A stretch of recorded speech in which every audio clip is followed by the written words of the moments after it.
네, 안녕하십니까. 6월 2일 화요일 아침 매일 성경 함께 나누겠습니다. 오늘은 역대상 2장 1절에서 끝절 55절까지 말씀인데요. 제가 앞부분을 읽습니다. 이스라엘의 아들들은 이러하니 루벤과 시몬과 레위와 유다와 이사갈과 스불론과 단과 요셉과 베냐민과 납달리와 각과 아셀이더라. 유다의 아들은 에르와 오난과 셀라니. 이 세 사람은 가나안 사람 수아의 딸이 유다에게서 낳아준 자요. 유다의 맏아들 에르는 여호와 보시기에 악하였으므로 여호와께서 죽이셨고, 유다의 며느리 다말이 유다에게서 베레스와 세라를 낳아 주었으니 유다의 아들이 모두 다섯이더라. 아멘. 오늘 본문의 내용을 중심으로 이스라엘의 역사, 하나님의 역사, 이스라엘의 역사, 하나님의 역사라는 제목으로 말씀을 나누겠습니다. 역대상하, 또 역대상, 역대하 이렇게 구분하는데요. 이거 합쳐서 원래 한 권의 책입니다. 역대기라는 그러한 구약의 성경인데요. 우리가 또 역대기와 비슷한 게 열왕기 상하가 있습니다. 열왕기 상하는 남북 이스라엘의 모든 왕조들 또 왕들을 기록하고 있고, 거기에 반해서 역대기는 다윗 왕조 즉 남유다를 중심으로 역사가 기록되고 있습니다. 물론 아담으로부터 계속해서 이어지는 그런 내용적인 측면은 비슷하지만 역사적인 기술의 관점이 남유다를 중심으로 즉 다윗 왕조를 중심으로 기록되고 있다는 사실을 기억할 필요가 있겠습니다. 그래서 이 전체적인 것을 한 절 한 절 다 해석을 하고 의미를 살피기에는 너무나 양이 많습니다. 그래서 여러분들 역대상을 살펴볼 때는 여러분들이 꼭 본문들을 읽어보셔야 돼요. 누구가 누구를 낳고 누구는 누구를 낳고 또 자손들은 이렇게 돼 있고, 특별히 앞부분에 어제도 그렇고 오늘도 족보 이야기들이 쭉 나타나고 있습니다. 핵심은 무엇입니까? 거기 보면 유다의 자손들, 다윗의 또 가계도가 나오고, 또 헤스론의 자손들이 나오고, 이 여라무엘의 자손이 나오고, 갈렙이 자손이 나오는 것으로 오늘 2장이 구성되어 있습니다. 그래서 그것은 여러분들이 일일이 한 절씩 읽어보시고, 이 역사를 통해 우리가 알 수 있는 것은 사람이 전면에 등장하지만 사실은 하나님의 역사라는 것을 강조하기 위해서 일일이 이 사람의 이름들과 역사를 기록해 놓는 것입니다. 그래서 이것은 역사적인 사실이고, 또 그 사실 속에 들어가 보면 하나님의 역사가 숨어 있다는 것을 보여주는 것이죠. 그래서 인간이 만든 여러 가지 난관을 돌파하시고, 또 인간의 타락과 죄성을 다 아시지만 그것을 돌파하고 구원을 이루시는 하나님을 보게 됩니다. 특별히 오늘 1절에서 보면요, 이스라엘의 12아들이 4명의 어머니를 통해 탄생하게 되죠. 그래서 아까 읽어드린 대로 거기 보면요, 루벤부터 해서 아셀까지 그 12아들은 하나님의 그 역사적인 계획 속에 야곱을 통해, 원래 그 조상 아브라함과 이삭의 자손이죠. 야곱이 그를 12아들을 놓음으로 이스라엘의 역사의 기초가 놓여지게 됩니다. 그래서 12아들이 각 이스라엘 12지파의 조상들이 되는 것이죠. 근데 그 속에서 여러 가지 암투와 미움과 시기의 질투가 있죠. 부인이 4명이다 보니까 여러분 창세기 읽어보면 그러한 내용들이 잘 나타나고 있습니다. 그러나 그러한 비극적 어떻게 보면 상황 속에서도 하나님은 하나님의 역사를 펼쳐오시고, 특별히 요셉을 통해서 하나님은 미리 애굽으로 가서 자기도 구원하고 나라도 구하고 또 자기 가족들도 구원하게 되는 그러한 인물이 되는 것이죠. 그래서 계속 이어지는 유다의 자손의 이야기도 마찬가지입니다. 참 유다도 방황을 많이 한 인물이죠.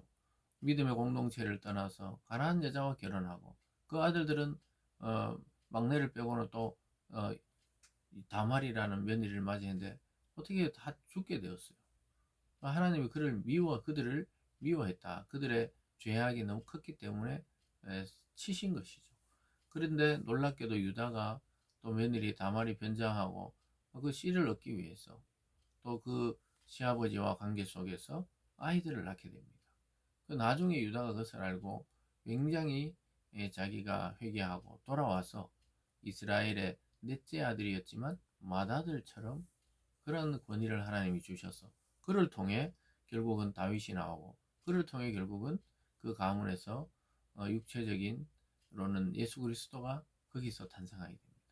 여러분 이런 모든 것을 통해서 우리가 알 수 있는 것은 이스라엘의 역사는 인간의 역사가 아니라 하나님의 역사입니다.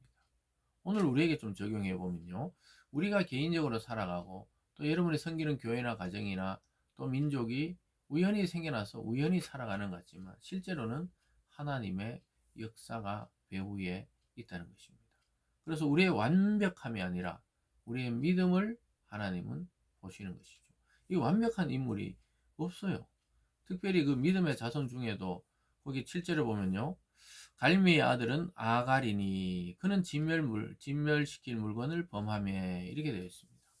여기 아갈이라는 인물은 여호수아서의 아간과 동일 인물입니다. 그래서 발음이 좀 다르지만 아갈 또 아간 똑같은 말입니다. 그는 믿음의 자손 또 참 신실한 조상 밑에서 태어났지만 또 이런 자가 있는 거예요. 그래서 그가 죽임당할 때 온 가문이 멸망을 당하고 그가 죽어서 묻힌 그 땅이 꺼져서 죽은 그 땅을 악을 골짜기, 눈물의 골짜기다 할 정도로 그게 슬픔의 골짜기가 되어버렸죠. 그런 자들도 하나님 역사에 왜 기록해 놓습니까? 하나님의 역사의 사실성을 증명하기 위해서 다 기록해 놓고 있는 것입니다. 저와 여러분이 살아가면서 우리가 늘 완전하고 완벽하고 실수 없고 그러지 않죠. 우리의 실수와 우리의 불완전함과 우리의 죄와 우리의 방황을 하나님은 아시고도 우리를 믿음의 자녀라고 불러주시고 세워주시고 또 그렇게 자라고 키워주신 것이죠. 그래서 우리가 이 역대상을 읽을 때 전체적인 배경 속에 하나님이 언약을 통해 이루어 가시는 그 하나님의 역사를 읽을 수가 있어야 되죠. 그리고 중간중간에 또 아주 훌륭한 인물들이 또 나타나지요. 거기 보면요. 20절에 홀은 우리를 낳고 우리는 부살렐을 낳았더라. 이 부살렐이라는 사람이 성전 공사할 때 아주 손재주가 뛰어나서 성전의 기물들을 만들고 또 성전의 기물들을 디자인하고 이렇게 했던 인물들이 또 여기 기록되고 있습니다. 쭉 내려가서 또 마지막 쯤에 가보면요.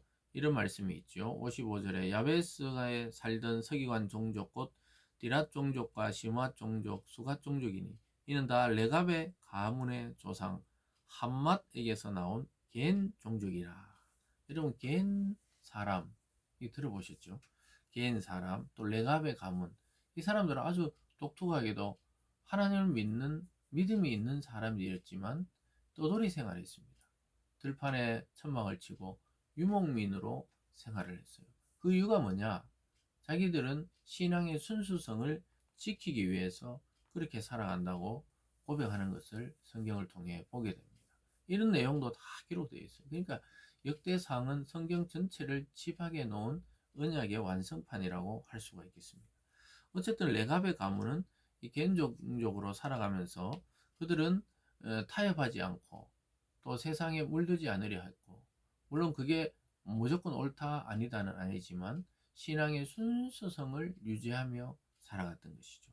그래서 그들은 신앙의 변하는 것을 막기 위해서 도시 생활이나 또 집단적인 그런 큰 마을에 살지 아니하고 텐트를 치면서 이동하면서 하나님의 긍휼을 구하던 그러한 지파였습니다. 그래서 오늘 전체적인 내용을 통해서는 지금 유다를 넘어서 이 다윗의 가문의 족보들이 등장하고 있습니다. 이것을 통해 하나님은 아주 인간의 역사 속에 배후에 역사하시는 하나님 자신의 모습을 드러내고 있는 것이죠. 그래 자세히 보면요, 이 굉장히 인간의 어떤 그 합리성, 논리성 이걸 따르지 않아요. 하나님의 뜻대로 운행하신다는 사실을 보게 됩니다. 참 우리가 볼 때는요, 이 윤리적이지도 못하고 또 합리적이지도 못한 그런 사건 사고들이 이 인물들 속에 들어 있습니다. 그러나 하나님은 그것을 뛰어넘어서 하나님의 뜻을 향해 그 모든 인간과 민족과 사람들, 사회를 이끌어 오셨다는 사실을 깨닫게 됩니다. 오늘 하루도 그러한 하나님의 역사를 우리 인생을 통해 바라볼 수 있기를 주님의 이름으로 축원합니다. 기도하겠습니다. 사랑의 하나님 아버지, 참 이 모든 구절구절들에 등장하는 인물 속에서 하나님이 약속하신 언약을 이루어 가시는 하나님의 역사를 보게 하여 주시니 감사드립니다. 하나님, 우리 성도님들과 교회들을 통해 이 땅에 하나님의 역사를 지금도 펼치고 계신다는 사실을 깨닫게 하여 주셔서 우리의 삶은 우리 개인으로 그치지 아니하고 하나님의 중요한 사람으로, 또 중요한 하나님의 복음의 통로로 사용되고 있음을 깨닫게 하여 주시고, 또 그렇게 살아갈 수 있도록 우리를 인도하여 주시옵소서. 감사드리며 예수님 이름으로 기도드리옵나이다. 아멘.